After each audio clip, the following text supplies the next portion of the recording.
Hello, on the screen is a summary of what I will go over in this video. Make sure to watch to the end so you don't miss anything. Step 1. First, you'll need to add your Apple gift card balance to your account. Open the App Store on your device and tap on your profile icon in the top right corner. Then select Redeem Gift Card or Code, and scan or enter your gift card code. Your balance will be added instantly to your Apple account.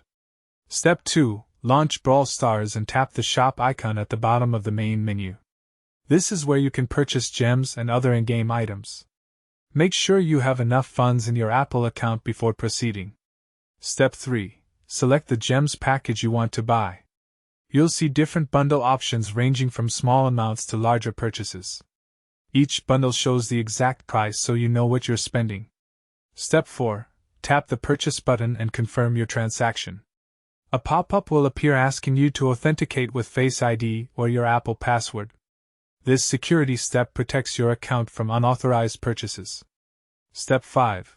After authentication completes, your gems will be added to your Brawl Stars account within seconds. You can now use them to unlock new brawlers, buy cosmetics, or speed up progression.